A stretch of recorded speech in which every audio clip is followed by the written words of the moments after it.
Salam eli hormatly adamlar. Garaşda bagyby tarap ýurdumyzdaky täzelikler hemem habarlar bilen taşdyrýan Watan habarlar gepleşigimize başlaýas. Hormatly prezidentimiz Serdar Berdimuhammedow Türkmenistanyň halkynyň we hökümetiniň adynan şeýlede hut öz adynan Italiýa Respublikasynyň prezidenti Sergio Mattarella we ýurdun ähli halkyna Türkmenistan bilen Italiýa Respublikasynyň arasynda diplomatik gatnaşyklaryň ýoly goýulmagynyň 30 ýyllyk münasibetli ýürekden gutluglaryny we eň gowy arzularyny iýerdi. Döwlet başlanymy deň hukuklyk bire hormat goýmak hemem anaşmak ýöreliglerini esaslanýan döwlet ara hyzmatdaşlarynyň ýyllar içinde açyk syýasy dialogyň ýoly goýulanyny şeýlede meden ansanperör ulgamda gatnaşyklaryň hasym putulandyrylanyny tap Türkmenistan iki taraply gatnaşyklary munun weýlegim geňeldilmegine gyzyklanma bilir ýanyny belledi. Hormatly prezidentimiz Serdar Berdimuhammedow ýakymly mümkinçilikden peýdalanyp prezident Sergio Mattarella tüýsürekden berksan sağlyk, bagtyarlyk we awadançylyk Italiýanyň halkyna bolsa ösüş we rewaçlyk arzu etdi. Hormatly prezidentimiz Serdar Berdimuhammedow Türkmenistanyň halkynyň we hökümetiniň adynan şeýlede hut öz adynan Azerbaýjan Respublikasynyň prezidenti Ilham Aliýew we ýurdun halkyna Türkmenistan bilen Azerbaýjan Respublikasynyň arasynda diplomatik gatnaşyklaryň ýoly goýulmagynyň 30 ýyllyk münasibetli tüýsürekden gutluglaryny we eň gowy arzularyny iýerdi. Gutlug hatyna geçen ýyllaryň dowamyna ýurtlarymyzyň arasynda ruhy we medeni gymmatlyklary şeýlede deň hukuklyk we bire hormat goýmak ýöreliglerini esaslanýan iki taraply dostluk gatnaşyklarynyň we özara beýikli hyzmatdaşlygymyzyň münasip derejede ösürilenligi we ýetgiderligi geňeldilýänligi bellenilýär. Döwlet başlanymy syýasy, diplomatik, sowda, aqsady we medeni ansanperör ulgamlarda gatnaşyklaryň üstünlikli ösürilýänligini bellep, Türkmenistan bilen Azerbaýjan Respublikasynyň arasynda wagtyň synagyndan geçen netijeli hyzmatdaşlyk munun weýlegim putulandyrmagy hemem ösürmegi maksat edilýänligini tasdiklady. Hormatly prezidentimiz Serdar Berdimuhammedow ýakymly mümkinçilikden peýdalanyp prezident Ilham Aliýew tüýsürekden berksan sağlyk we işinde täze üstünlikleri Azerbaýjanyň dowuluk halkyna bolsa ösüş we awadançylyk arzu etdi.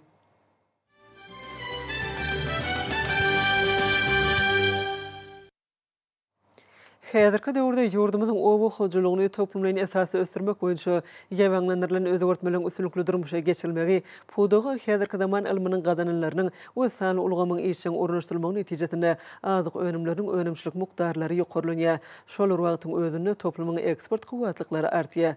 Munyň özi milli ykdysadyýetimiziň kuwatlanmagyna bolşýaly halkymyzyň durmuş derejesiniň ýokarlanmagyna aýratyn ähmiýetlidir. Ministrler Kabinetiniň şu ýylyň 4-nji iýulyna geçirilen mejlisinde hormatly prezidentimiz Serdar Berdimuhammedowyň berkarar döwletiň täze ýamynyň galkynşy döwrüne Türkmenistanyň içerki bazarlaryna harit bolşugyny öpçün etmek, ýurdumyzyň goşuluk budugyny iş alyp barýan önüm öňürjilere gollaw bermek, hemem guş etiniň we ýumurtganyň öňürlýän meşörlerini artdyrmak maksady bilen degişler etminama gol çekmegi taryhy ähmiýeti bolan çözügde öwrüli. Döwlet başlanynyň gol çeken kararyna laýyklykda owa hojalyk we daş gurşaw gorumak ministrligi hemem welaýetleň häkimlikleri ýurdumyzyň tenagatçylary we telekaçylary birleşmesi bilen bilelikde goşuluk budugyny iş alyp barýan önüm öňürjileri öpçün etmek üçin 2022-nji ýylda 20.000 hektar meýdany bolan iýimlik mekka jogany, 2.000 hektara soýany we 40.000 hektara iýimlik bugdaý ekmek we olaň bol hasylyny ösürip ýetişdirmek boýunça gurumçylyk çärelerini amala aşyrmak tapşyryldy. Häzirki döwürde döwlet başlanynyň ýetgiderli tagalasy netijesinde ýerlerden alynýan hasylyň mukdaryny artdyrmak, önüm öňürjileri, ýokary hili tohumlar, dökünler bilen öpçün etmek meselelerine toplumlaryň esasy çemeleşilýär. Dünýäniň öňde barjy önüm öňürjileriniň kuwatly owa hojalyk tehnikalary daýhanlaryň hyzmatynda munyň özi ýurdumyzda azyk bolşulygyň öpçün edilmegine döwlet derejesinde möhüm ähmiýet berilýändiginiň aýdyň beýanydyr. Mälim bolşýaly hormatly prezidentimiz Ministrler Kabinetiniň 4-nji iýulyna geçirilen mejlisinde ýurdumyzyň azyk howpçylygyny öpçün etmek maksady bilen telekaçylary gollaw hökmüne 150 million Amerikan dollaryny bölüp bermek kararyna gelenligini aýtdy. Munyň özi hususy önüm öňürjileriň işe bolan höwüsini artyryp, olary täze zähmet ýeňişlerine ruhlandyrdy. Hormatly prezidentimiziň önüm öňürjileri höwüslendirmek maksady bilen degişli karary kabul etmegi ýylatymyzyň ter, ýokary hili we ekologiýa taýdan arasy azyk önümlerini bolan isleginiň dowul kanatlandyrylmagyny gönükdirlenigini bellemek ýakymly. Munyň özi döwlet derejesine kabul edilýän çözgütliň, beýik tutumlaryň we durmuşa geçirilýän özgörtmeleň halkymyzyň bagtyar durmuşynyň öpçün edilmegini, sagdan durmuş ýöreligleriniň berkidilmegini esasy ugry edilýändiginiň nowatdaky beýanydyr. Pek zähmete ykbalna ýurduny baglaanyň ihlasy gowşup maksady Murat tapýa. Munydaş welaýatynyň Gubadagy tragynyň kärençisi Täzebay Ataýyň jepakeşlik bilen alyp barýan işläriniň mysalyny da görmek bolýar. Oňa ýurdumyzyň Demirgazyk setine iş sapary bilen gelen gahrman arkadagymyz bilen diýdarlaşmak, gurrundaşlyk bolmak bagty meser etdi. Alim arkadagymyzyň beren gymmatly maslahatlarynyň ruhlanyp, zähmet çeken kärençi arkadagy serdarymyzyň taryh karara gol çekiligi üçin özüniň ýürek buýsanjyny şeýle beýan etdi. Men Daşoğlu welaýatynyň Gubadagy etrabynyň Gubadagy daýgan birleşiginiň ýaşaýçy kärençi Ataýyp Täzebay. Arkadagy serdarymyzyň tutumly işleri netijesinde ýurdumyzda uly ösüşlere eýe bolýar. Şeýle ösüşlere owa zoruk pudagynda hem görmek bolýar. Owa zorugyndaky özgertmelere döwletimiziň tarapyndan berilýän goldawlar bilen barha kämilleşär. Şeýle özgertmeleriň netijesinde ýylyň 4 pasylyna gök, bakça we owa zoruk önümleriniň özümizde ösdürmegiň adyk bolçulugyny göredýär. Yer eýleriniň daýgallaryň ene toprakdan bereketli hasylly almagy oňat girdejek gadanyp gowy ýaşamaklary üçin köp şertler döredilýär. Şonda önümçüligi alyp barmak, täze usulyny ornaşdyrmak, olaryň hasaryna yerleri uzak möhretlere peýdalanmak, berilmegi, daýgan hozurluklaryň ýola goýulmagy uly buýsanç bilen aýdasym gelýär. Daýgan hozurlygymyzda berkedilen meýdanlarda Mekke jogan, soya, buğday ekillerini ekip olardan bol hasyl alýaryn. Gahrman arkadagymyz bilen bolan duşukda meniň daýgançylyk işlerim bilen gyzyklandy. Özüniň gymmatly maslahatlaryny berdi. Alim arkadagymyzyň maslahatlary daýgançylyga bolan höwesimizi artdyrdy. Banklarda öz başda hasap açmak, zerur halatlarda özümüze goşmaça işçi güýjüni almak, ýaly mümkinçilikleri bermegi daýgan hozurlygynyň ýöretmeginiň amatly taraplardyr. Arkadagy serdarymyz ýakynda ýurdumyzyň telekeçileri, hususy önüm öndürüjileri üçin 150 milyon Amerikan dollary beşeride pul herişlerini bermek barada döwletli karary gol çekip buýsanjymy hasta artdyrdy. Bu çözüm hususy pudagyň mundan beýle has ösmegine bazarla berer. Ýurdumyzda guşçuluk pudagyny ösdürilmekde uly mümkinçilikleri döredilýär. Bu pudaga ýeňillikli kary serişlerden bölünip berilýär. Gahrman arkadagymyza, hormatly prezidentimize edýän işleri, berýän himayat goldawlary üçin köp sag bolsunmy aýdýaryn. Arkadagy serdarymyzyň jany sag, ömrü uzak, belent başy aman bolsun. Hormatly prezidentimizin ýurdumyzyň azyk howpsuzlygyny öpçün etmek maksady bilen telekeçilere gollaw hökmüne 150 milyon Amerikan dollaryny bölüp bermek baradaky karary münasibetli Türkmenistanyň senagatçylar we telekeçiler birleşmesine birleşmeniň agzalarynyň gatnaşmagynda arkadagy serdarymyzyň azyk siýasaty halkymyzyň nurany geljeginiň hatyrasyna atly hoşallyk maslahaty geçirildi. Hormatly prezidentimiziň ýurdumyzda kiçik we orta telekeçiligiň işini ösdürmek, telekeçilik başlanýyşlaryny howslandyrmak we hususiýetçiligiň aksadyetimiziň ähli gomlaryny ýeleýän orna putulandyrmak boýunça zerur işlen geçirmelik hakyndaky beren tapşyryklary we taryh karary gol çekmegi türkmen telekeçileriniň buýsançly başyny göge ýetirdi. Häzirki wagtda hormatly prezidentimiziň ýol başlygyna ýurdumyzda guş eti we ýumurtga esasan senagatçylar we telekeçiler birleşmesiniň agzalary tarapyndan öndürilmegi we olaň önümçiligini tapgyrlaryny artdyrmak maksady bilen eýmilik buğday, mekke jewini we soýany ösdürip ýetişdirmek üçin goşmaça ýer bölekleri bölüp berilýänligi hasan bellerlikler. O zähmetkeşlerini we önüm önürjileri munun bilägen beýik zähmet ýeňişlerine ruhlandyran bu çözüwdiň üstünlikli amala aşyrylmagy ýurdumyzda azyk bolçulugyny öpçün etmek bilen bir hatarda o we toplumynyň değişli düzümleriniň eksport kuwatlyklarynyň hasam artmagyny şertlendirer diýip çykyş edenler uly buýsanç bilen bellediler. Şogun Türkmenistanyň prezidentiniň tapşyrygy boýunça Milli Geňeşiň halk maslahatynyň başlygy hormatly Ilýas Ulsuy Gurbanoğlu Berdimuhammedow Lewap welaýatyna iş saparyny amala aşyrdy. Döwlet adam üçindir diýen şigary esasy ýürelge edilýän hajy arkadagymyz hemişe halkymyzyň ýaşaş durmuş derejesine gyzyklanýar. Şu iş saparynyň dowamyna gahrman arkadagymyz welaýatyň merkezindäki köp ugurly hasahana baryp ýylatyň aýratynam çagylaň saglygynyň berkedilmegi ugruna alınıp barýan işleri bilen tanışdy. Seyit Nazar Seýdadyna Şarkı Türkmen Döwlet Mogolimçilik Institutynyň talepleri we mogolimleri bilen doşuşdy. Bazarda önüm bolşulygynyň döredilşi bilen gyzyklandy. Hemem Amderiýanyň üstünden geçen Türkmenabad Farab Awtolog köprüsine barıp gördü.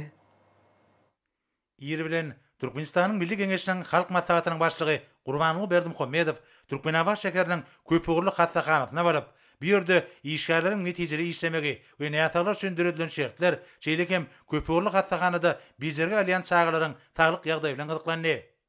Gurbanuly Berdimuhammedow adynaky howunarlygy meýte çağalara himayet bermek boýunça haýır tagawat gaznasyna esaslanyrjy gahrman arkadagymyz häzirki wagtda hassahananyň ýürek ketelleri bölümini bizerge alýan çağalaryň taglyk ýagdaý bilen gyzyklandy. Salam, eziz arkadaşlarımız. Eziz arkadaşlarımız, men Saýyt Etranyň ýaşaýjysy Maýa Hudaý Nazarowa. Eziz arkadaşlarımız, ene bolup balasyn berdim çekmekden agyrzat ýok. Bugün sizin haýır sahawat himayetiniz bizim maşgalamyzy begendirdi. Göz gumanjym Suraýjanyň saglygyna gowuşjagyna begenjimiň çägi ýok. Eziz arkadaşlarımız, janyňyz sag, ömrüňiz uzak bolsun. Çağlara Hundaý es arkadaşlarımız, rökadal kısa sağlıkmanımız. Tewgetdeşiň barşyna gahrman arkadagymyz lukmançyk hyzmatlarynyň derejesi hemde bejer işleriniň netijelerini sorady. Gahrman arkadagymyň belleşi ýaly çağalary bejermek bilen baglanyşyk meseleler lukmançyk işgärleriniň üns merkezinde bolar. Çağalaryň ýakyn wagtda dogry sagalmak üçin olary zerur bolan lukmançyk hyzmatlary ýerine getiriler. Bolene mugaýetme. En az bolýar. Lukmanlar ana indi torumy öpdi. Unyana operasyalaryny owa diýerler. Bäherdirmany üçün. Tawal. Tamam oturum. Soňra gahrman arkadagymyz bu ýerde bizerge alýan çağalaryň ýene-de biriniň saglyk ýagdaý bilen gyzyklandy. Salam gahrman arkadaşlarymız. Howandar arkadaşlarymız men Çerjew Etranyň ýaşaýjysy Mähri Jemal Gapurowa. Bugün hot sizin gurdurup beren welaýatymyzyň köp uğurlu hassahanasynda oğlum Osman Cana bejerge alýas. Mähriban arkadaşlarymız, ene üçün çağasynyň saglygyňdan uly wagt ýok. Sizin adyňyzy göterýär haýır sahat gaznasy bolsa meniň oğlumyň saglygyny diketmeye sebäp boldy. Mähriban arkadaşlarymız, goý sizin janyňyz sag, ömrüňiz uzak bolsun. Gahrman arkadaşlarymız. Öňe diňe bizim beýik şigalymyz. Pahaçyk ýolunda üstänligi diýýäňiz. Manysmak şugasyda o bizim ýürekdigimiz. Soğumazda bahaýazyn janyň watanyň Türkmenistan. Tewgetdeşiň barşyna gahrman arkadagymyň belleşi ýaly döwletimiz ýaş türkmenistanlylaryň taglygyny goramak hemde berkitmek barada hemişe arada diýär. Bu ýürelgeler alınıp barýan döwlet ýasatynyň ileri tutulýan ugrlarydyr. Mehriban arkadagymyz maksady meýteşlik çekýänlere himayet bermekden ibarat bolan haýır sahawat gaznasynyň mümkinçiliklerinden peýdalanmak üçin ähli şertleriň bardygyny belläp, oglanjagyň tiz wagtda sagalmagyny arzu etdi. Soňra mehriban arkadagymyz hassahanada bejerge alýan çağalaryň ýene-de biriniň ýagdaýy lukmançyk hyzmatlarynyň netijeligi bilen gyzyklandy. Salam eziz arkadaşlarymız. Salam eziz atanjan. Halat Etranyň ýaşaýjysy Merjan Aýnazarowa. Eziz arkadaşlarymız, sizin haýır sahawatyňyzy himayet bolýanyňyz maşgalamyzda umyt bolup ýetişdi. Göz gurbançym Aýnajan sizin taýaňyzda saglygyna gowuşjak.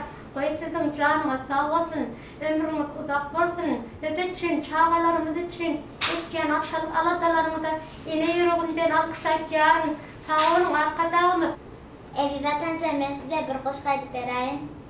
Dünýä nusgalyk türkmeniň ýurdy, berkarar diýary, arkada gurdy, okaýas ösýäs, joşak keýpija, aladam üçin sag bol atanjan, aladam üçin sag bol gahrman.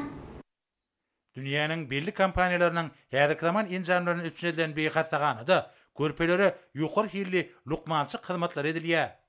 Ýurdumyzda dürli kedeleriň öňüniň alynmagyna hemde olaryň öz wagtyna bejerilmegine, taglyk öwreşilganyň maddi enjamlaryň binýadynyň düýre wagtlaşdyrylmagyna, tagdym durmuş ýerleriniň bir karar edilmegine gönükdirilen toplumlaryň çäreler iýdigdäli durmuşa geçirilýär. Ýöňde barjy enjamlar we serişler bilen öpüşdirilýän häzirki zaman lukmançyk idaralary ýokary derejeli lukmançyk kömegini bermek, ketelleriň öňüni almak hemde olary bejermek üçin ähli mümkinçilikleri ýederir. Buların eklisi adamın avadan durmuş baradaky hemme taraplaryn aladanyň aýdyň tutnamasydyr. Çünki biziň ýurdumyzda adam jemgyýetiň we döwletiň iň gymmatly baýlygydyr. Gahrman arkadagymyz döwletimiz geljekde de çağalaryň saglygy bilen baglanyşyk meseleleriň çözülmegini hemişe üns merkezine saklar diýip bellemek bilen gyýjagydyň tiz wagtda tagalyp diň duşlarynyň arasynda goşulmagyny arzu etdi. Soňra alim arkadagymyz bir ýerde Saglyk Goraş we Derman Senaty ministriniň ornmasary Germanowyň hemde Türkmenawa şäheriniň Köpügürli hastakanatynyň başlykmany Yusupowyň Gurbanly Berdimuhammedow adynaky howanarlygy metäş şagalary himayet bermek boýunça Haýyr Sagabat gazinasynyň ýerine ýetiriji direktori Badarowyň gatnaşmagyna iş maksadyny geçirdi. Hastakanyň bölümleriniň iş tertibi, näýetaglara lukmançyk kömegi berilende bejerişiň häzirki zaman usullarynyň peýdalanmagyna, ketilleri anyklamakda sanly tehnologiýalaryň mümkinçilikleriniň ulanmagyna, hastakanyň işgärleriniň hüner derejesiniň ýoklandyrylymagyna gönükdirilen çäreler ara alyp maslahatlaşan meseleleriň biri boldy. Köpügürli hastakanyň başlykmany hastakanyň bölümlerine oturdulan lukmançyk enjamlarynyň teğin käýfiýetnamalary, näýetaglar bejerilerine ulanýan bejeriş usullary barada giňişden gurrun berdi. Kahraman arkadagymyz bir lukmançyk idarasynyň enjamlaşdyryş derejesiniň halkara öňlerine laýyk gelýänini belläp, hastakanyň işiniň durandyryşyny ýeňilleşdirmek üçin toplumlaryň çäreleriň öýe wagtyna geçirilmeginiň mümkindigini aýtdy. Şunun bilen baglykda odaly bilen hastakanyda resmi namlar ýöretmek işlerine sany ulgamlary işden ornaşdyrmak maslahat berildi. Munyň öýdi bejerişiň öznükçiligini saklamaga, dürli ugruş tüzümleriň arasynda hyzmatdaşlyk ýeňetmäge ýardam berer. Soňra Saglyk Goraş we Derman Senaty ministriniň ornmasary milli lukmançylygy kämilleşdirmek, ähli degişli düzümleriň işiniň netijelegini ýoklandyrmak üçin sany ulgamy ornaşdyrmak boýunça Saglyk döwlet maksatnamasynda kesýetlerin wezipeleri üstünlikli durmuşa geçirmek maksady bilen alınıp bolýan işler barada aýtdy. Milli Geňeşiň halk maslahatynyň başlygy Türkmenistanyň saglyk goraşlygyny ösdürmek strategiýasynyň bir tarapdan sagdyn adamlaryň arasynda öňüňler şäherleriniň geçirilmegine, beýleki bir tarapdan bolsa näýetaglaryň öýe wagtyna ýüze çykarylmagyny hem de olara ýokary gelli lukmançyk kömeginiň berilmegine gönükdirilenini aýtdy. Şunun bilen baglykda dünýä tejribesi esasyna ilatyň ilkinji nowatda bolsa ýaş neslin lukmançyk sowatlygyny ýoklandyrmak, olaryň öýe saglyklary barada habardarlygyny artdyrmak boýunça şäherleri geçirmek maksady laýyk bolar. Kahraman arkadagymyz Türkmenawa şäheriniň Köpügürli hastakanasynyň lukmanlarynyň hem de olaryň paýtagtymyzdaky dürli gurly halkara we ilmi klinika merkezleriniň kärde şünermenler bilen tejribe alşmaklarynyň ýoly goýulyny barada maglumaty kanaatlanma bilen kabul edip, şeýle iş tejribesini ähli wilayet lukmançyk idaralaryna ornaşdyrmak gerekdigini bellädi. Kardiologiya we kardiokirurgiya urugy boýunça Saglyk goraşlygymyň bejeriş öňlaş idaralarynyň guramaçyk usuliýet üçinçiligi bu ýurda ilmi barlyk işlerini geçirmek meselelerine de möhüm orun degişidir. Häzirki wagtda Türkmenistanda kardiologlaryň täze nesli kemale gelýär. Ýürek damar ulgamlarynyň ketellerini öýe wagtyna ýüze çykarmak, ýöňelmek hemde bejermek ýaly möhüm wezipe olaryň üstüne ýüklenenler. Şunun bilen baglykda bir ulgamda ýokary derejeli hünermenler taýýarlamak boýunça ýygyderli işleri geçirmek möhümdir. Dürli kedellerin öňüne almak, olary erki wagtda ýüze çykarmak hemde netijeli bejermek boýunça halkara guramalary, dünýäniň öňdewaji klinikalar bilen birlikde almy barlyklary geçirmek möhüm wezipeleriň gataryna görkezildi. Şonun bilen birlikde Türkmenistanda 2020-2025 ýyllarda çağanyň erki ösüşi boýunça milli strategiýasyna belirlenden, şol sanda çağalara ýokary hilli lukmançyk hyzmatlary, sagdyn iýmitlerini üpsün etmek bilen baglanşyk işleriň ýerine getirişine üns çekildi. Kahraman arkadagymyz hojalyk gadaplaşygynaky hemde büdjet serişleriniň hatabyna tatyralan lukmançyk serişleriniň we enjamlarynyň erejelik hemde maksady laýyk peýdalanşyny bir gözükçülükde saklamagyň derurdugyny bellädi. Ýurdumyzyň lukmançyk idaralarynyň işinde telekommunikasiýa, kompýuter tehnologiýalaryny sany ulgamy işiň peýdalanmagyň derurdugyna aýratyn üns çekildi. Ketelleriň şol sanda ýürek damar ketellerini bejermegiň netijeli usullaryny öýtüşini alýan bu ýurda geljekde de toplumlaryň çäreleriň kabul edilmegi, lukmançyk hyzmatlarynyň hilini düýpli ýoklandyrmagy mümkinçilik berer diýip Mehriban arkadagymyz bir näçe gymmatly maslahatlar berdi. Ýurdumyzyň Milli Geňeşiniň halk maslahatynyň başlygy Lewap welaýatynyň Köpügürli hastakanasynyň Bitewitiň ýaşaýjylary bilen bir gatarda owan halkyna da lukmançyk kömegini bermäge niýetlenenligini bellädi. Biziň ýurdumyz hemişe owanstan bilen hoşniýetli goňşuluk hyýatyny erer. Hemde dogonlyk halka degerli gollaw, şol sanda saglyk goraşlygymyna netijeli ýardam berer. Şeýlekem Gurbanly Berdimuhammedow adynaky howanarlygy metäş şagalary himayet bermek boýunça Haýyr Sagabat gazinasyny esaslandyrjy Kahraman arkadagymyz howanarlygy metäş şagalary himayet bermek boýunça Haýyr Sagabat gazinasynyň ýerine ýetiriji direktori Badarowa ýüzlenip, milli lukmançyk ulgamyny munun meýlekde ösdürmek, wilayatlariň lukmançyk idaralarynyň maddi enjamlaryň binýadyny döwre barplaşdyrmak maksady bilen hastahanlar üçin zerur enjamlary satranmak bilen baglanşykly meseleleri içkin öwrenmegi tapşyrdy. Kahraman arkadagymyz hemmelere üstünlikleri arzu edip mehirli hoşlaşdy. Soňra Alim arkadagymyz Feýtnazar Seýdadynaky Türkmen Döwlet Mugallimçylyk Institutuna gelip, döwrewap bilim almak üçin bir edilen şertler bilen tanışdy. Hemde institutun mugallimleri we talipleri bilen duşuk geçirdi. Mehriban talipler men şoňsuz bilen duşam ören saat bilişim diýerler. Arkandagly Serdanamyň hormatly prezidentiň tarapyndan Türkmenistanyň milli geňeşine taşlyk berildi. Yani ýaşar hakyndaky kanunyň taslamasyna teretmek hem şu nokta nazardan elin şoňsuz bilen pikir alşalýan. Açık foral jogal salyn. Bundan beri gelecekte yaşlarımızın yedi diyarımızın ullab ösürmekten tağallağına koşuntuğu var dem fikir alşaly. Duşun başında bellençeli ruhu taydan sağdan himmet taraplan terbiyeli ve bilimli yaş nesli kemale getirmek wezipeti bir karar döwletiň täze ýamynyň galkynçy döwrüne Türkmenistany ösürmegiň mühim meseleleriň biri bolupdy we şeýle bolmagyna galýa. Yaşlaryň ýurdumyzyň mundan meýlekde durmuş ykdysadydan durnukly hemde himmet taraplan ösüşini, onuň dünýä geňişligine eýleýän münasip orny berkitmekde ägir türlü ähmiýetli orny hasap almak bilen ýaşlar siýasaty hormatly prezidentimiziň alyp barýan döwlet strategiýasynyň ileri turýan urudur. Gahraman arkadagymyň belleşýäli watançylyk terbiyesi bilen bir gatarda taryhy ösüşiň döwlet siýasatynyň häzirki zaman meýillerini we mühim ugurlaryny, binýat goýjy taglimlaryny Türkmenistanlylaryň täze nesline düşündirmek we olaryň aňyna getirmek, häzirki taryhy ýamda amala aşyrýan ägir türlü özgertmeleriň many mazmunyny açyp görkezmek boýunça işlere uly ünsürlýär. Duşun başına mugallimler we talipler okutmagyň iň täze usullaryny ornaşdyrmak, nazariýat ilminiň tejribe okuw sapaklaryny utgaşdyrmak üçin institutda döredilen şertler barada pikir alşyp, we ýokary okuw mektebinde mugallimçylyk ugrü boýunça ýokary derejeli hünärmenleriň taýýarlanýanyny bellenli. Bu ýerde ilmi işler alyp barmak, dünýä tejribelerini çoňur öwrenmek üçin ähli mümkinçilikler bar. Bu bolsa talipleriň taýlap bilen hünärine uly gyzyklanma bildirýäni görkezýär.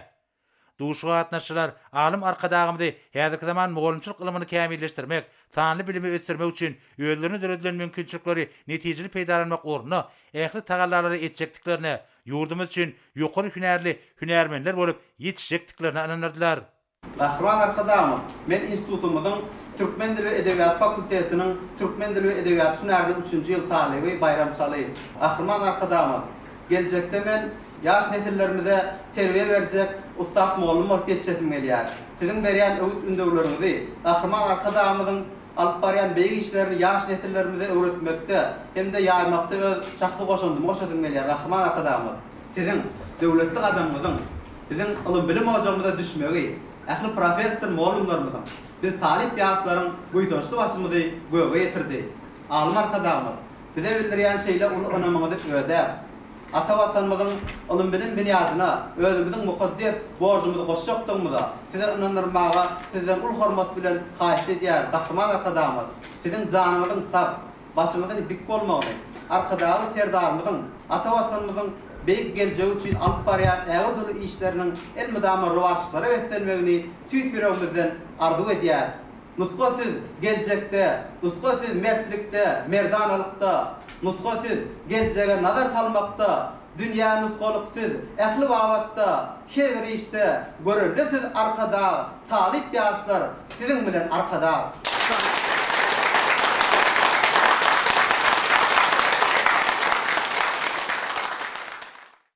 Alim arkadagymyz watanymyzyň ösüşiniň täze tapgyryna türkmen halkynyň toplan baý durmuş tejribesiniň hemde asyrlaryň dowamyny emele gelen milli ruhy gymmatlyklara hasap almak bilen ýaşlaryň öňüne durýan anyk meselelere, şeýlekem ýakyn wagtda tagallaryň birleşdirmegini talap edýän ilim bilim ulgamynyň mühim meselelerini ünsüjekdi. Ýaşlaryň watançylyk ruhyna terbiýelenmegi hemde olara watanymyzyň geljegine dürli hünärleri öwrenmek üçin döwrewap bilimiň uly durmuşa, ilme we dürejige badyrga berilmegi ýurdumyzy amala aşyrýan ähli özgertmeleriň esasy bolup durýar. Duşun başyna ýaş nesillerimiziň edermen ata-babalarymyzyň bilent insanperwerlik we zähmet terbiyesi ýörelgelerini, asylly milli dep desurlarymyzy münasip dowam edýänliklerini aýratyn bellediler. Gahraman arkadagymyz, men Feýtnazar Seýdadynaky Türkmen Döwlet Mugallimçylyk Institutunyň pedagogika we psihologiya kafedrasynyň uly muallimy Sahra Ulmuradowa. Mehriban arkadaşımız, sizin bugünkü tarihi duşuňyz, Pekin paýkasa ýoğulan öwüt dündöwleriniz biz muallimlere görüldimekde boldy. Mehriban arkadaşymyz, siz ýurdumyzda ilim bilim ulgamyny döwrewat tämilleşdirmek uğrunda bilet özgörtmelere baýdala berdiňiz. Sizin bu başlanyşlaryňyz häzirki döwürde arka dagly serdarymyz tarapyndan üstünlikli dowam etdirilýär.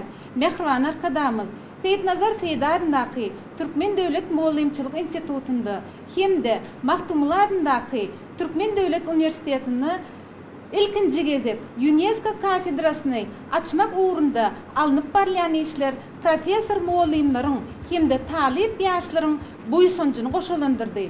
Bilim ulgamynda gazanylýan üstünlikler Türkmenistan döwletimiziň dünýä jemgyýetçiliginde uly goldawa eýe bolýanlygyna şaýatlyk edýär.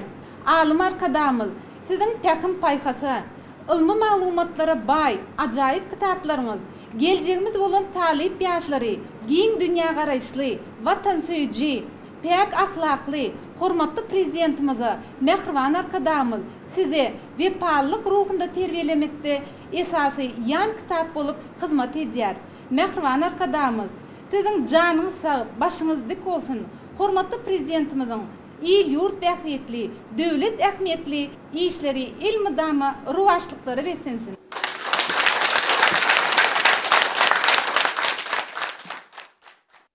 Duşuň başyna alim arkadagymyz daşkur şoň goralmagynyň ötümlik we haýwanyt dünýäsine aýyly çemeleşmegiň ýurdumyzyň ýersuw serişdeleriniň rejeli peýdalanmagynyň hormatly prezidentimiziň ekologiýa ýadatynyň ilertirýän uğurlary bolup durýanyny belledi. Şundan baglanykda ýaşlaryň ekologiýa medeniýetiniň ösdürmegine hemde tebigatda aýyly çemeleşilmegine, milli mirasymyzyň diýip desturlarymyzyň wagt edilmegine hemde olaryň düşündirilmegine gönükdirilen toplumlaryň çäreler aýratyn möhüm häsiýet eder. Ýaş Türkmenistanlylar telekeçilik we jemgyýetçilik işleri bilen meşgullanyp, milli ykdysadymy ösdürmäge işe gatnaşýarlar. Döwletimiz telekeçilik işi bilen meşgullanmaga gyzyklanýan ýaşlar üçin geljekde zerur amatly şertler döredir. Mehriban arkadagymyz durmuş üçinçiligi meselesine geçmek bilen adam arada kaladanyň amala aşyrylýan döwlet ýadatynyň möhüm ugur bolup durýanyny hemde şeýle bolmagyny galýanyny belledi. Rehmet aýlyk haklarynyň, pensiýalaryň, döwlet kömek pullarynyň, talip haklarynyň möçürleri her ýyl ýygydyr ýokalandyrylýar. Munyň özi ýurdumyzyň ilatynyň ýaşaýyş durmuş şertleriniň gowlandyrylmagyna gönükdirilenler hemde alınıp barýan ýadatyň üstünlikleri besenýänliginiň aýdyň suwutnamasydyr. Alim arkadagymyz Türkmen Döwlet Muallimçilik Institutunyna bilim ulgamy üçin öýren zerur hünärmenleriň taýýarlanýanyny aýtdy we ýaşlaryň ata-babalarymyzyň terbiýeçilik täplerini ösdürmegi dowam etjekdiklerini anan bildirdi. Hemde öz durmuş tejribesinden bir näçe maslahatlar berdi. Türkmenistanyň gahrymany, Türkmenistanyň halk gazetesi Aman Gödel Şagulyewanyň hemde Türkmenistanyň gahrymany Çınar Rüstemowanyň şu instituty tamamlanyklary bu ýysynçy ýagdaýdyr. Olara watanymyzyň öz ygtyýarlygyny, konstitusiýon gurulşyny, döwlet garaşdyrlygyny hemde hemişilik bir taraplaryny berkitmäge goşan uly şahsy goşantlar üçin şeýle bilint atlar da kyldy. Şunun bilen baglykda gahrman arkadagymyz institutda ýürüti ota gaçyp, onda gahrman zinanlaryň durmuş hemde dürüjlük ýollary barada maglumatlary, şeýlekem sanly fotostudiýany we elektron kitaphanany ýerleşdirmegiň maksady laýyk boljakdygyny aýtdy. Mehriban arkadagymyz bilim we ilmiň adamy bilint derejelere çykarýanyny aýdyp, duşukda ýaşlary hemişe çuňur we hemme tarapdan bilim almaga hemde aň bilim derejelerini ýygydyr ýokalandyrmaga çalışmagy maslahat berdi. Milli Geňeşiň halk maslahatynyň başlygy şeýlekem mektep uçurumlarynyň, hyzgysanyna oglanlaryň käbirleriniň orta mektep tamamlan ilkinji ýylyna ýokary okuw mekteplerine girip bilmeýänliklerini öňçekdi. Şunun bilen baglykda alim arkadagymyz ýaşlara taýlap bilen hünär boýunça geljekki okuw ýylyna çenli tejribe toplar ýaly ýardam bermek meselesi barada oýlanşmagyň maksady hak boljakdygy baradaky teklibi öňsürdi. Şunun bilen birlikde ýaşlary telekeçilik işine giňden çekmek baradaky teklibi maýdyrly. Duşuga gatnaşanlar bugünkü şatlykly wakanyň öýleri üçin uly bir durmuş tapagy bolanyny belläp, munyň üçin gahrman arkadagymyza hoşallyklaryny beýan etdiler.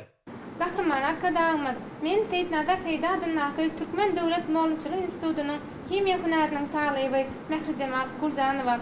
Gahrman arkadaşymyz, sizin bugün biziň ilim ojagymyza gelip biz talip ýaşlar bilen duşuşmamyz biziň göwün guşymyzy ganatlandyrdy. Sizin Biz yaşlar bilen duşup beren atalık öğüt öndöwleriniz, häkim parasatlaryňyz, biz yaşlaryň öz saýlap alan hünärleriniň hakykati bolmagy, berenden tepkitlere yetmäge uly itergi berdi.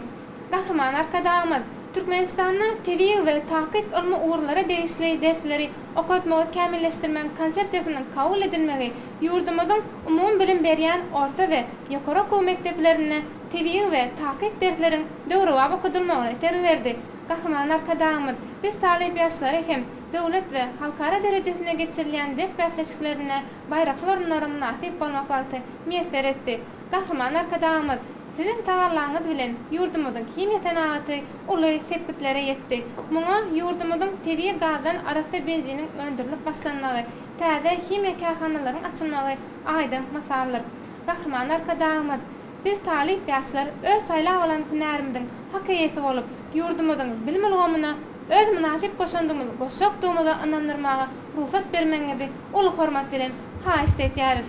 Gahrman arkadaşymyz sizin janyňyz sag, ömrüňiz uzak, bilen başyňyz aman bolsun. Arkadaş serdarymyzyň ýurt tähwitli, umum adamda ähmiýetli tutýan tutumly işleri elmedama rowajlary beklentin. Bagda dönýär bugun peder arzuwy, döwlet gurduk, yer şaharyna ardaly. Halka sowat edip bagty ýarlygy, il bagtyna uzak ýaşaň arkadaş, sizin bilen öňe barýar arkadaş.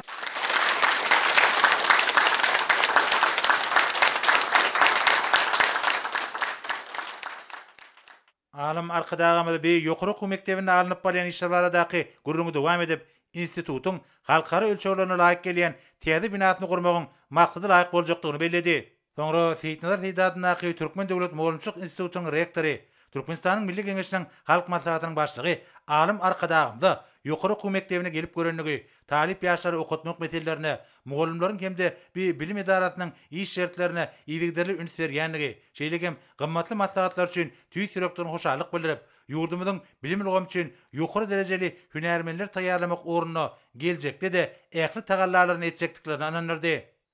Duşuň ahyryna Gahrman arkadaşymyz institutun mugallimlaryny we taliplerini uly üstünlikleri arzu etmek bilen şeýle diýdi. Mehriban talipler, ýaşlar, watanymyzyň ösüşli ýollaryny öz münasip hem goşundygy goşmakda ähliňde uly üstünlikleri arzu edýän geljek ol diňe söýlendir. Şoň üçin şol men aýdan berk şagarym siz bilen ýagny ýaşlar bilen öňe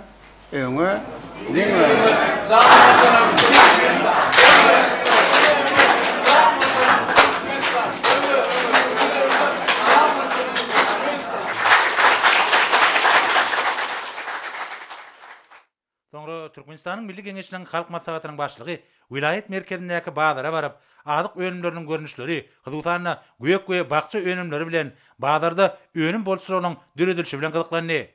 Mallarçyk puwdygynyň önümlerine, şol sanyna gara mallaryň we tow etiniň öndürilişine aýratyn gyzyklanma bildirildi. Häzirki wagtda guşçuluk owa gyjylygynyň hasy okunly üsýän puwdyklarynyň biridir.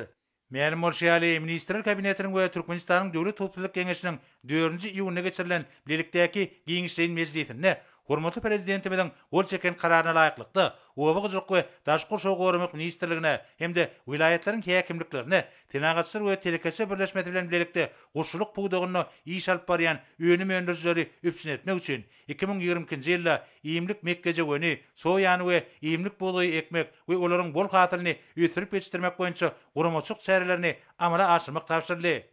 Bir çäreler ýurdumyzda guş etiniň we ýumurtkanyň öndürilen möçürleriniň artdyrmagyna şeýillikde ýylatymyzy ýurdumyzda öndürilen ýokary ýylly azyk önümleri bilen üpçün edilmegine hemde şeýli önümleriň daşynyň getirilen möçürini düýpli azaltmaga mümkinçilik berer. Ýurdumyzyň azyk howpsuzlygyny üpçün etmek maksady bilen mejlisde telekeçleri gollaw hökümine hemde azyk garytlaryny satyn almak üçin Töwda we Daşak Sada Aratlyşyklary ministrligine pul serişlerini bölüp bermek barada çögüt kabul edildi. Mehriban arkadaşymyz Töwda nokatlaryna aýlanyp, ýurdumyzyň bazarlaryna eliterli narxlardan garyt bolşygyny üpçün etmek boýunça meseleler barada pikir alşdy. Bazarın satıcıları ve alıcıları Mehriban arkadağımda içerki badarda harit bolşoğunu döretmek boyunça ähli şertlerin döretilýänligi, telekeçleri, hudusanna azyk önümlerini hemde günnelik sarp edilen haritleri önlerjleri berliýän golluk üçin tüý sürekden hoşallyk bildirdiler. Mehriban arkadağımız döwletimiz tarapyndan geljekdi. Ýurdumyzda azyk bolşoğunu pugturandyrmak, ýokary kelli hemde ekologik taýdan arasynda owagyjok önümleriniň bol hasylyny ýetişdirmek üçin ähli şertlerin dörediljekdigini aýdyp, owagyjok önümlerini önerjilere we telekeçlere bir döwlet ähmiýetli mühim işde üstünlikleri arzu etdi. Soňra Gahrman arkadağymyz Am derýanyň üstünden geçýän Türkmenawat tarap awtolog ýoluna geldi. Bu derýa Merkezi Aziýada uzunlygy boýunça ikinji hemde suwullygy boýunça iň iri suw akawatdyr. Halkara logistika çatyra hökümine Türkmenistany ösürmegiň uzak meklekden taslamasyny hasaba almak bilen köp şahaly döwletara ulug ulgamyny döretmek wezipesi öňe sürilýär. Häzirki wagtda hereket edýän Am derýanyň üstünden geçýän Türkmenawat tarap awtolog we demir ýol köpürleri ýurdumyzyň çäklerinden geçýän ýük we ýolguçy akymlarynyň düýpli artmagyna ýardam berdi. Am derýanyň iki kenaryny birleşdirýän bir ulug geçirgeti injener tehnikemde ulanç ölçekleri boýunça köpüri gurulşynyň halkara kadralaryna laýyk gelýär. Hormat prezidentimiziň durmuş ykdysady strategiýasyna owetinagy toplamyny okgunly ösürmegiň, daş gurşaw goramagyň, halkymyzyň ýaşaş durmuş derejesini hasy goýlandyrmagyň mühim şert hökümine suw serişleriniň rejeli peýdalanmagyna aýratyn ähmiýet berilýär. Am derýanyň suw serişleri ekrançyk meýdanlaryny suwarmak üçin doly peýdalanýar. Garagum derýasynyň hemde Am derýanyň ury boýunça gowaçanyň we bugdaýyň ekin meýdanlary ýerleşýär. Bu mühim ulgamda degişli taslamalaryň üstünlikli amal aşylmagy, owetinagy toplamynyň netijeli ösürmegine, DNA'nyň pagtanyň we beýleki owagyjok önümleriniň öňürlen möçürleriniň artdyrylmagyna ýardam berýär. Owagyjok bugdagyny ýeterlik möçürde suw serişleri bilen üçin etmek, ýurdumyzda goşmaça suw gorlaryny döretmek, owagyjok meýdanlarynyň suw üçinçigini gowlandyrmak, suwuň ýetkilerini azaltmak meselelerim ören mühim wezipedir. Hormat prezidentimiziň ministrler kabinetiniň başlygynyň owetinagy toplamyna gözükçi edýän ornatary Ýalmuratow bilen şu ýylyň 8-nji ýylyna geçiren maslahatynyň dowamyna şu mesele garalan ýetasy gözipeleriň biri boldy. Gahrman arkadağymyz bir ýerde Liwap vilayatynyň häkim bilen Tebitiň şol sanyna ekrançyk meýdanlarynyň suwupçynçylyk meselelerini aralyp maslahatlaşdy. Vilayatyň ilatynyň ýaşaş durmuş derejesini mundan meýlekde ýokalandyrmak, suwgaçylyk ulgamyny ösürmek boýunça işleri kämilleşdirmek hemde onuň maddi enzamyny binýadyny pugturandyrmak boýunça işleri kämilleşdirmek maksady bilen giňerimli işler geçirilýär. Alim arkadağymyzyň belleşýäli owagyjyk ekinleri suwarlanyna suw taşyýatlaýjy suwlar ulanmak, ýerlikderli ýagdaýda degişli çäreleri geçirmek zerurdyr. Dünya tejribesinden ugralyp, ýeri suw geçirjileri, suw howdanlaryny hemde köýleri peýdalanmagyň iň täze tehnologiýalaryny ulanmak, tarp edilýän suw serişleriniň doly hasabyny ýöretmek hemde bu işleri sanyl ulgama geçirmek zerurdyr diýip Mehriban arkadağymda aýtdy. Häzirki döwürde suwgaçylyk bugdagyny ýöňdebarjy dünya tejribesini ornaşdyrmak, suw serişleriniň netijeli we rejeli peýdalanmagyny üçin etmek maksady bilen geçirilýän netijeli şäherler hormaty prezidentimiz tarapyndan Türkmenistanyň ykdysady kuwatyny pugturandyrmak boýunça ýöňde goýulan wezipeleriň üstünlikli çözülmegini, halkymyzyň abadançylygynyň ýokalandyrmagyna ýardam berer diýip Mehriban arkadağymda aýtdy. Şoňun hormatly prezidentimiziň tapşyrygy boýunça Milli Geňeşiň Halyk maslahatynyň başlygy Gurbanyň Berdimuhammedow sany ulgam arkaly garaşda döwletiň arkalaşygyna gatnaşyjy döwletleriň ýaşlary parlamentary forumuna gatnaşdy. Forum Russiýa Federasiýasynyň Sankt-Peterburg şäherinde ýaş parlamentarlar arkalaşygyň geljegine garaş atly şygary bilen geçýär. Участникам форума в формате видеообращения адресованы слова приветствия Гурбангулы Меликгулиевича Бердымухамедова, председателя Халк Маслахаты Милли Кеңеши Туркмении. Пожалуйста. Уважаемые главы, члены. Hormatly wekiliýetiň başdanlary we agdalary, hanymlar we janaplar. Sizi garaşdy döwletleriň arkalaşygynyň parlamentary assambleýasynyň 30 ýyllygyna hemde garaşdy döwletleriň arkalaşygynyň ýaşlar parlamentary assambleýasynyň 10 ýyllygyna başlandyp, ýaş parlamentarlar arkalaşygyň geljegine garaş şygary bilen geçirilýän garaşdy döwletleriň arkalaşygyna gatnaşy döwletleriň ýaşlar parlamentary forumunyň öz işine başlamagy bilen tüý sürekden gutlaýan. 1992-nji ýylyň mart aýynda esaslandyrylan garaşdy döwletleriň arkalaşygynyň parlamentary assambleýasynyň hereket edýän 30 ýylynyň dowamyna özüni parlamentarlaryň halkara derejesinde üstünlikli hyzmatdaşlyk üçin netijeli düzüm hökümine görkezenligini bellemek bu ýsançy ýagdaýdyr.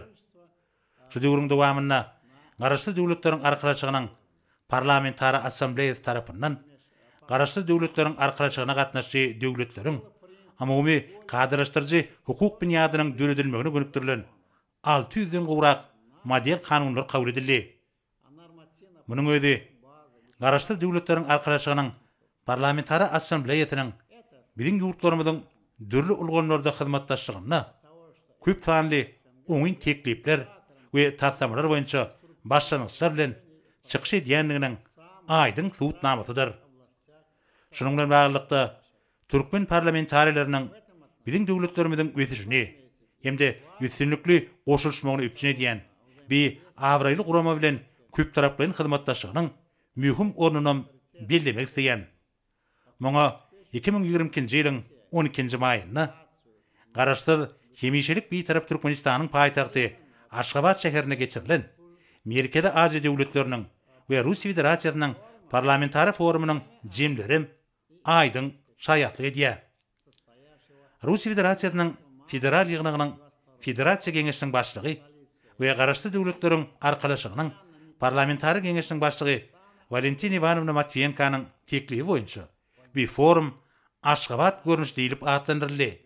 Hemde onuň bilen baglykda bir düzümiň idara binasy we müdiriýeti Türkmen paýtagtynda ýerleşer.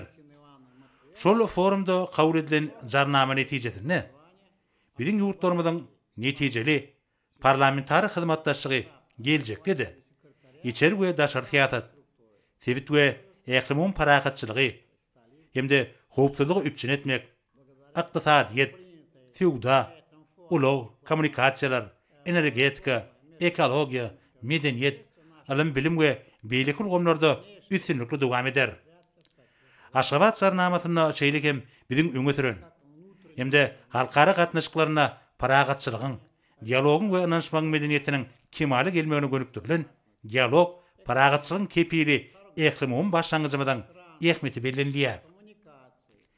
Merkezi Aziýa döwletleriniň we Russiýa Federasiýasynyň zenanlarynyň jemgyçlik syýasy we durumçy ykdysady ösüşde zenanlaryň orny ady bilen 2020-nji ýylyň 13-nji maýynda Aşgabatda geçirilen dialogum giň halkara hyzmatdaşlyk meselelerine bagşlandy.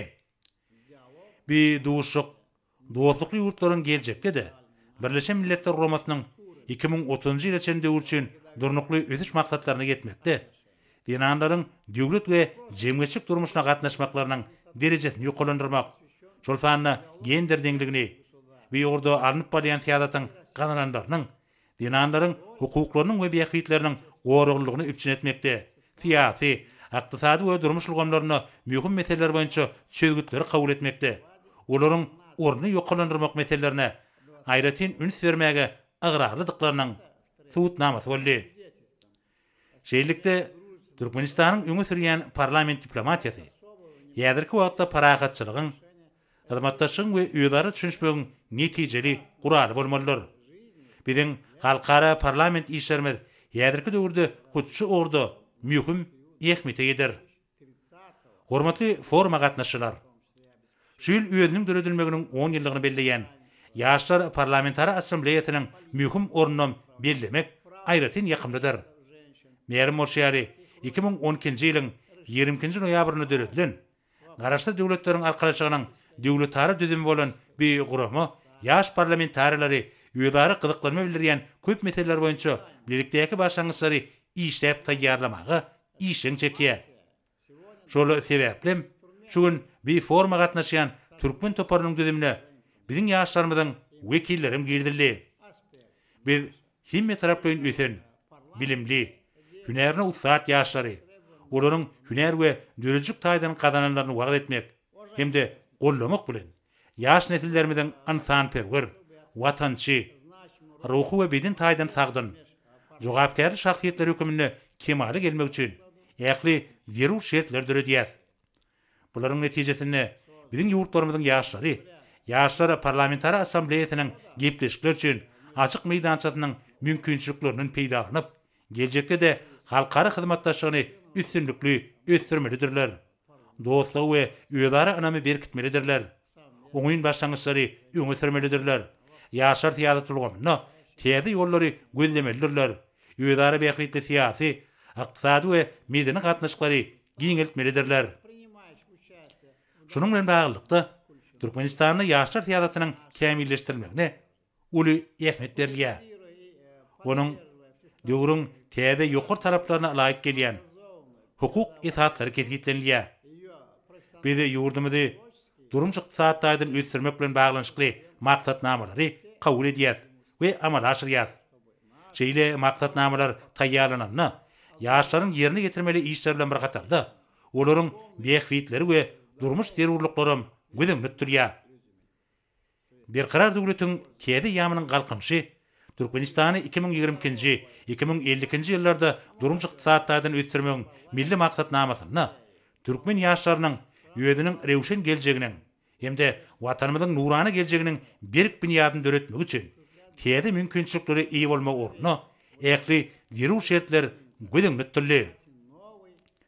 Şu ýyllaryň dowamynda garaşsyz döwletleriň arkalaşygynyň parlamentary assambleýasynyň hemde ýaşlar parlamentary assambleýasynyň toplan umum tejribesini hataba almak bilen biziň ýaşlarymyzyň halkara guramalarynyň, halkara forumlarynyň, alma maslahatlaryň we festiwallaryň işine işin gatnaşmaklaryny gollamak zerur bolup durýar. Şu maksat bilen döwletara maglumatlar ulgamlaryny kämilleşdirmek, sanly ulgamyň mümkinçiliklerini, alymyň we teňkanyň täze gazananlaryny giňden peýdalanmak zerurdur. Hormatly wekilletleriň baştonlary we agdarlary, hormatly foruma gatnaşçylar, hemmeleri garaşsyz döwletleriň arkalaşygynyň parlamentary assambleýasynyň 30 ýyllyk hemde garaşsyz döwletleriň arkalaşygynyň ýaşlar parlamentary assambleýasynyň 10 ýyllyk şanly senleri bilen ýeni döwrgedek tüý sürekden gutlaýan.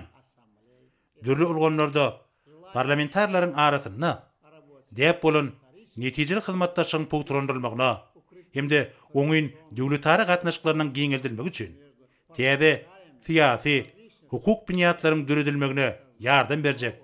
Bir tarihi forumyň işine uly üstünlikleri arzu edýän. Goý biziň ýurtlarymyzyň parlamentary hyzmatdaşlygy halklaryň arasynda paragatçylyk we anamyň ösürilmegine, dostlugynyň berkidilmegine, ýödary beýiklikli hyzmatdaşlygyň giňeldilmegine hemde döwletlerimiziň okunly durmuş ykdysady ösüşine ýardam bersin. Şeýlegem garaşsyz döwletleriň arkalaşygyna gatnaşy döwletleriň ýaşlar parlamentary forumynyň ýokary guramaçlyk derejesinde geçirilýänligi, bildirilen mihmansyýerlik, Türkmenistanyň we türkmen halkynyň adyna aýdylan hoşniýetli sözler üçin biçäräniň guramaçylygyny tüý sürekden minnetdarlyk bildirmek isleýän. Ünsürüp dinleýäniňiz üçin sag bolun. Туркменистана и туркменского народа. Благодарю за внимание. Мәлім болşýaly ýurdumyzyň ýöpekçileri watan harmanyny 2003 tonudan gowrak pili taşyryp dokma pudugy üçin bu gymmatly çegmaly taýýarlamak baradaky şertnamalaryň borçnamalaryny awray bilen ýerine ýetirdiler. Munyň özü aty watanymyzda hormatly prezidentimizin ýol başlygyny döwlet tarapyndan berilýän ýygydyr gollawlary daýanyp ýöpekçilik pudugyny hemme tarapyn ösürmek ugruna edilýän taňlanyň aýdyň netijesidir. Hormatly prezidentimizin berkarar döwletiň täze ýamynyň galkynşy döwründe ýurdumyzda ýöpekçilik pudugyny ýygydarly ösürmek boýunça öňde goýulan wezipeleri üstünlikli durmuşa geçirmek şeýlegem pilanyň öňürleýän möçürini hata artdyrmak we hilini ýokarlandyrmak baradaky tapşyryklaryna öýleriniň tutan ýerli ähmeti bilen jogap berýän ýurdumyzyň ussat ýöpekçileri pila hatyny öňürmek boýunça şu ýyl üçin bellänen tapşyrygy üstünlikli berja etdiler. Welaýetlaryň häkimliginiň guramagyny ýöpekçi kärenesilerin döwleti pile tapşyrmak baradaky şertnamalarynyň dolmaklary münasibetli aýdym taly dawraly maslahatlar geçirildi. Oňa welaýetlaryň we etraplaryň häkimlikleriniň we etraplaryň oba hojalygyna daxily idara kärhanalarynyň ýollaşçylary, hünärmenleri şeýle-de ýaşuly netliň wekilleri gatnaşdylar. Dawarada çykyş edenler arkadagly terdarmyda hemişe oba hojalygy işgärlerini göwünlerini galkynlaryp, işe bolan höwetlerini artdyrýanlygyny, döwlet başdanymyzyň ýollaşçylygyna bagtyar zamanamyda halkymyzyň bol bolelin esretli durmuşda yaşamak üçün owa hojalyk buğdağını ötürmekde bar bolan mümkinçiliklerin giňden durmuşa ornaşdyrylýandygyny, ýurdumyzyň durmuşyny durly ugurlar boýunça durnukly ötüşleriň ganalmagynyň adam hakda edilýän aladanyň ähli zatdan ilerde durýandygynyň aýdyň suwtnamasygyny gowunç bilen aýtdylar. Şeýle de ony edilen çykyşlarda güneşli diýarymyzyň owa hojalygynyň girdejili puwdoklarynyň biri bolan ýüpekçiligi ötürmek babatda diýarymyzyň ähli ýerlerine netijeli işleriň alınıp barlandygyny aýratyn belläp geçdiler. Geçirilen davaralarda öňdewarjy göreleli pileçilere, hormat atlary hemde gymmat bahal sowgatlar davaraly ýagdaýda gowşurly. Arkadagly terdarymyzy 8-nji ýygyny möhümleýin owa hojalygy işleriniň geçirilişi barada meseleleri ara alyp maslahatlaşyp geçiren maslahatyna geljekde ýüpekçilige goýberlen maýy goýum teri işleriniň möşöriniň hassa artdyrylmagynyň gödegine tutulýandygyny, muň bolsa ilatymyz üçin goşmuşy täze iş orunlaryny döretmäge, gymmatly çygmalyň öňdirilen mukdaryny artdyrmagy mümkinçilik berjekdigini belledi. Hutçu işler hem ýüpekçilik puwdagyny ösdürmäge uly ähmiýet berilýändigini aýdyň ýüze çykarýar. Häzirki günlerde döwrümizin derwayet meseleleri bilen baglanşyk maslahatlara giňer berliýe işçi häsiýetli çäreleri ösüşlerimizin öz boşly beýanydyr. Alimler ony münasibetli ýaşaýyl Haýfadynaky Halkara Newit we Gazi Üniversitetinde geçirilen ilmi maslahaty işçi häsiýet mahsus boldy. Ilmi ugurly çykyşlar maslahatyň özünni düzdi. Şunda tejribeli mugallimlaryň, alimlaryň iş tejribeleriniň möhümdigi aýratyn nyktaly. Döretmäge ilmi gözlegleri alyp barmagy döredilýän mümkinçilikler üçin universitetiň talipdir mugallimleri hormatly prezidentimize hoşallyklaryny beýan etdiler. Matmullah Türkmen Döwlet Üniversitetine ilmler güni münasibetli taslama bäslişe geçirildi. Taslama bäslişine gatnaşlar berkarar döwletiň täze ýamynyň galkynşy döwrüne, ilim bilim ulgamyny ösdürmekde we ýaşlar siýasatyna dawralandyrmakda alyp barýan tutumly işler üçin arkadaşly serdarymyzyň adyna hoşallyk we alkyş sözlerini aýtdylar. Alimler ony münasibetli Türkmenistanyň Injinier Tehnik we Uly Kommunikasiýalar Institutyny berkarar döwletiň täze ýamynyň galkynşy döwrüniň ilmi gadamlary atly ilmi amal maslahat geçirildi.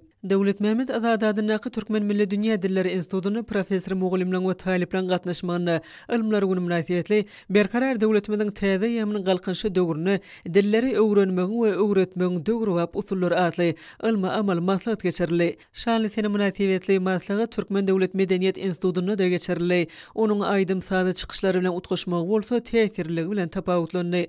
Alimler güni münasibetli berkarar döwletiň täze ýamynyň galkynşy döwrüne ilim, tehnika we innovasiýon tehnologiýalar atly ilmi amal maslahaty Gorunmak ministriniň Harby institutyna da geçirildi. Ilimler güni münasibetli Türkmenistanyň Milli Howpsuzlyk Institutyna ilmiň ösüşi geljeň kepili atly ilmi amal maslahat geçirildi. Melim bolşaýaly ýurdumyzyň ilmini hiltaýdan täze dünýäniň ösen döwletleriniň derejesine çykarmak, ilmi barlygynyň hemem tekniki işläp taýýarlamalaryň netijelerini ýokurlandyrmak hormatly prezidentimiziň ýurdumyzyň alimläriniň ilmi jeňmeçiliginiň öňüne goýan wezipelerdir. Bu barada Türkmenistanyň Içeri işler ministrliginiň institutyna geçirilen maslahatda da bellenip geçildi. Alimler güni münasibetli Türkmenistanyň Serhet institutyna ilim ulgamyny kemilleşdirmek arkadaşly serdarymyzyň döwlet siýasatynyň esasy urdur adilen professor mugallimlaryň Harby taliplerin gatnaşmagyna geçirilen ilmi amal maslahat uly ruh bilentligi beslendi. Paýtagymyzdaky erkin dörejilik mekanyny Türkmen Döwlet Neşriýat Gullugynyň Hemem Nesil gazetiniň redaksiýasynyň bilelikde guramagyna ilmler güni münasibetli ilimli nesiller ýurdun geljegi atly dörejilik duşy geçirildi. Çärede döwür bilen aýakdaş gidýän ýaş jurnalistler özleriniň täsirli çykyşlaryny hormatly prezidentimiziň alyp barýan parasatly döwlet siýasaty, ata wetanymyzyň täze taryhy eýamyna gadanylýan üstünlikler, ýaşlara döredilýän mümkinçilikler, gahrman arkadamyzyň kitaplarynyň ýaşlaryň durmuşyna orny, ýurdumyzda jurnalistikanyň ösüşi, ýaş jurnalistlere berilýän gollawlar dogrusyna giňişle söhbet etdiler. Şeýle dowuşuklaryň eýdigderli geçirilmegi dörediji ýaşlaryň ýüze çykmagyna, olaň dörejilik älemine belent üstünliklere ýetmeklerine uly gollawdyr. Halipa jurnalistleriň olar bilen durmuş we hünär tejribesini paýlaşmaklary olaň öz dörejilik uguruny kesitlemegi tergi berýär. Duşuň ahyryna dawara gatnaşyjylar hormatly prezidentimize alyp barýan işlerine munun we ilagim ruhwaşlyklary arzu etdiler. Ýaşaýyl Haýfadynaky Halkara Newit we Gazi Üniversitetine Türkmenistanyň Matmullah adynaky ýaşlar guramasynyň merkezi geňeşiniň hemem Türkmenistanyň bilim ministrliginiň bilelikde ýurdumyzyň ýokary okuw mekdepleriniň çeperi köwüşüň talip ýaşlaryň arasynda aglan eden talip joşguny 2022 atly dörejilik bäslişiniň döwlet derejesindäki tapgyr geçirildi. Berqarar döwletiň täze ýamynyň galkynşy döwrüne halkyň arkadagly zamanaty ýylynyň nurany günlerine halkymyzyň milli medeniýetiniň many mazmunyny ýaş netle öwretmek, türkmen medeniýetini dünýäge ýaymak, talip ýaşlaryň aýdym taýdy tan sungatynda halk dörejiligine zihin maşarnyklaryny açyk görkezmek maksady bilen geçirilýän bu dörejilik bäýatleşiginiň döwlet derejesinde tapgyryna ýurdumyzyň ýokary okuw mekdeplerine bilim alýan bagtyar ýaşlaryň bir näçesi uly ruhulentlik bilen gatnaşdylar. Talip joşgyny 2020 atly dörejilik bäýatleşigine bagtyar talipleriň joşgundan dören azaýyp ýeterler, dawara gatnaşçylaryň kalbyna buýtanç duýgularyny has artdyrdy. Ýanglanan aýdym taýlar, seper okoýuşlar, edebi taýly, folklor we beýleki çykyşlar bu şäheriniň mazmunyny has taýlaşdyrdy. Çykyşlarda berqarar döwletiň täze ýamynyň galkynşy döwrüne hormatly prezidentimiziň paratatly başçylygyny ýurdumyzda gazanlayan beýik üstünlükler, ýetilýän belen tepketler, asuwda we parahat durmuşymyz, garaşlar, hemişelik bitarap watanmyzda bolan beýik söýgü giňden beýan edildi. Kämil eterler hakyky dekinleriň ilhamynyň taýlaşygyndan kemale gelýär. Ýaş gende çuň dekinli ýaşlaryň ýüreginiň töründen gaýtýan azaýyp eterler, berqarar döwletiň täze ýamynyň galkynşy döwrüne bagtyar durmuşymyzyň insan ykballaryny esilýän ilhamyndan nöreýär. Muny dawarada ýanglanan azaýyp aýdym taýlarda, edebi taýly çykyşlarda aýdym görmek bolýar. Ýaş ýerni ýetirjiläriň durly dillerdäki ýerni ýetiren aýdym taýly tantly çykyşlary dawara gatnaşykllarda uly täsir galdyrdy. Muňa özi bolsa olaryň diňe bir halkymyzyň milli medeniýeti däl, eýsem daşary döwletleriň medeniýeti, sunwaty bilen içkin gyzyklanýanlygyny aýdyň şaýatlyk edýär. Azaýyp zamanamyzda milli medeniýetimizi, sunwatymyzy ösdürmäge, döwri we kämil eserleri döretmäge ýurdumyzda uly mümkinçilikler döredilip berilýär. Şeýle uly şertlerden peýdalanyp, medeniýeti we sunwaty söýjüleriň döredýän azaýyp eserleri her bir insana ruhy lezzet berýär, göwün guşuny ganatlandyrýar. Dawaraň dowamyna talip joşgyny 2020 atly dörejilik bäýatleşiginiň döwlet tapgyryna gatnaşan ýurdumyzyň ýokary okuw mekdepleriniň dörejilik toparlaryna gymmat bahal sowgatlar hemde hormat gatlary dawaraly ýagdaýda gowşurly. Dawran ahyryna oňa gatnaşçylar gül açýan watanmyzda okumaga, halal zähmet çekmäge, dörejiliň durly ugurlary bilen meşgul bolmagy giň mümkinçilikler döredip berýän ykballarymyzda nur çaýan täze taryhy zamanamyzda milli medeniýetimizi, azaýyp sunwatymyzy has bilent derejelere ýetirip, dünýä ýaýan gahrman arkadagymyza we arkadagly serdarymyza tüý serekden çykýan alkyşlaryny beýan etdiler.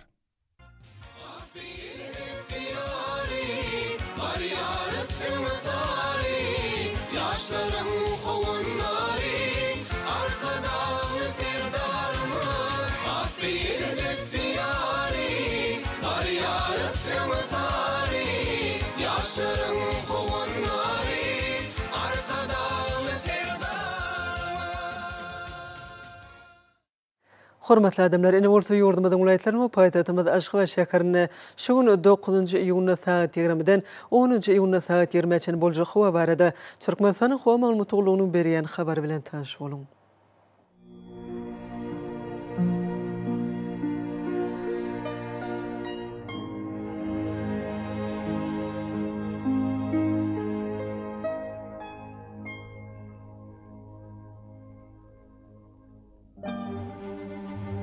Balqan vilayatyna ötkäp duran bulutly howa bolup, Demirad günetardan teýle sekunda 9-14 metr ýetýän şemal öter. Howa gijetine 21-26 gradus maýl, gündüzine 32-37 gradus ysy, kenary etraplaryna 26-31 gradus maýl bolar. Ahal vilayatyna ötkäp duran bulutly howa bolup, günüň ikinji ýarymyna az kem ýagyş ýagar, ýyllarym çakmagy mümkin. Demirad günetardan teýle sekunda 10-15 metr ýetýän şemal öter. Howa gijetine 23-28 gradus maýl, gündüzine 34-39 gradus ysy bolar. Mara vilayatyna ötkäp duran bulutly howa bolup, Demirad günetardan teýle sekunda 9-14 metr ýetýän şemal öter. Howa gijetine 23-28 gradus maýl, gündüzine 36-41 gradus ysy bolar.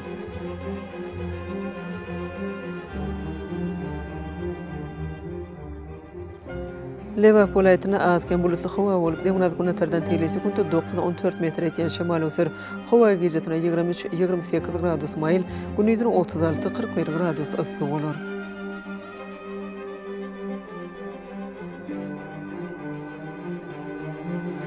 Daşgy vilayatyna ötkäp duran bulutly howa bolup, az kem ýagyş ýagar, ýerlerim çakmagy mümkin. Demirad günetardan teýle sekunda 10-15 metr ýetýän şemal öter. Howa gijetine 20-25 gradus, gündüzine 31-36 gradus maýl bolar. paytahtymyz Aşgabatda ýetgäpdirýän bulutly howa bolup günüň ikinji ýarmyny az kemýän şäher ýellaryň çakma mümkin. Demrad gunatardan telesi günde 11-13 metr etýän şemal öter. Howa gecesine 24-26 gradus maýl, gündüzine 35-37 gradus yssyk bolar. Ýurdumyz boýunça iýun aýynyň 10-ny magnit hadisasynyň durnukly ýagdaýda bolmagyna garaşylýar.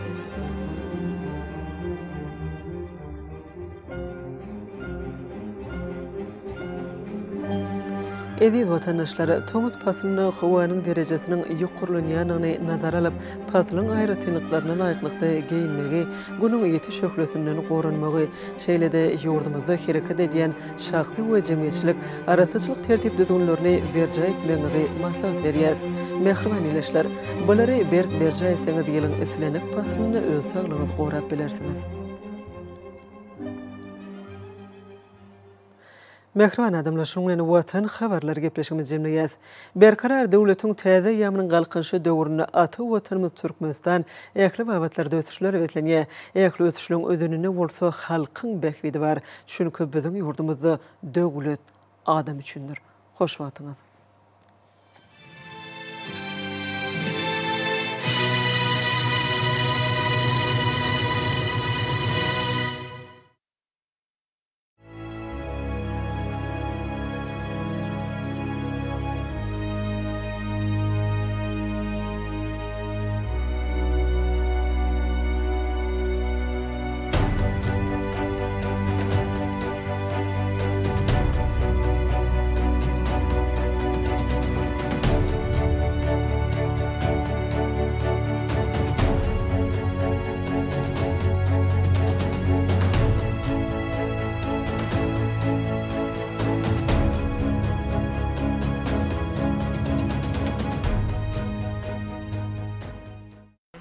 Hormatly adamlar, biz Türkmen keşteçilik sunuwaty milli mirasymyza atly maslahatymyzy dowam edýär.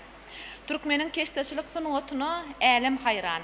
El hünäriniň milli nagşylaryny, nuskalaryny dünýä ýaýan hemem ustatlygy bilen tapawutlanan, zenan, oglaba edýäniň çeper el işleri Türkmen halkynyň döreden milli ýörelgelerini aýratyn, gelin gyýyzlarymyzyň edep ekramyny, rahmet terbiýesini ukyp başaranyny özüne jemläp, geljekki nesillere galjak milli mirasymyzyň nusgalyk sunuwat eseridir. Şular hakyna çykyş etmek üçin maslahatymyzda innik söz nowatyny Türkmenistanyň Milli Geňeşiniň halk maslahatynyň halkara meseleleri baradaky komitetiniň agdasy Ogul Maral Hojaýewa söz nowatyny berýär. Salam alik. Şu maslahata gatnaşýan mehriban denanlar, mehriban eneler, mehriban gahrmanlarymyz Türkmen halkynyň agdy birliginiň ruhy joşgunyň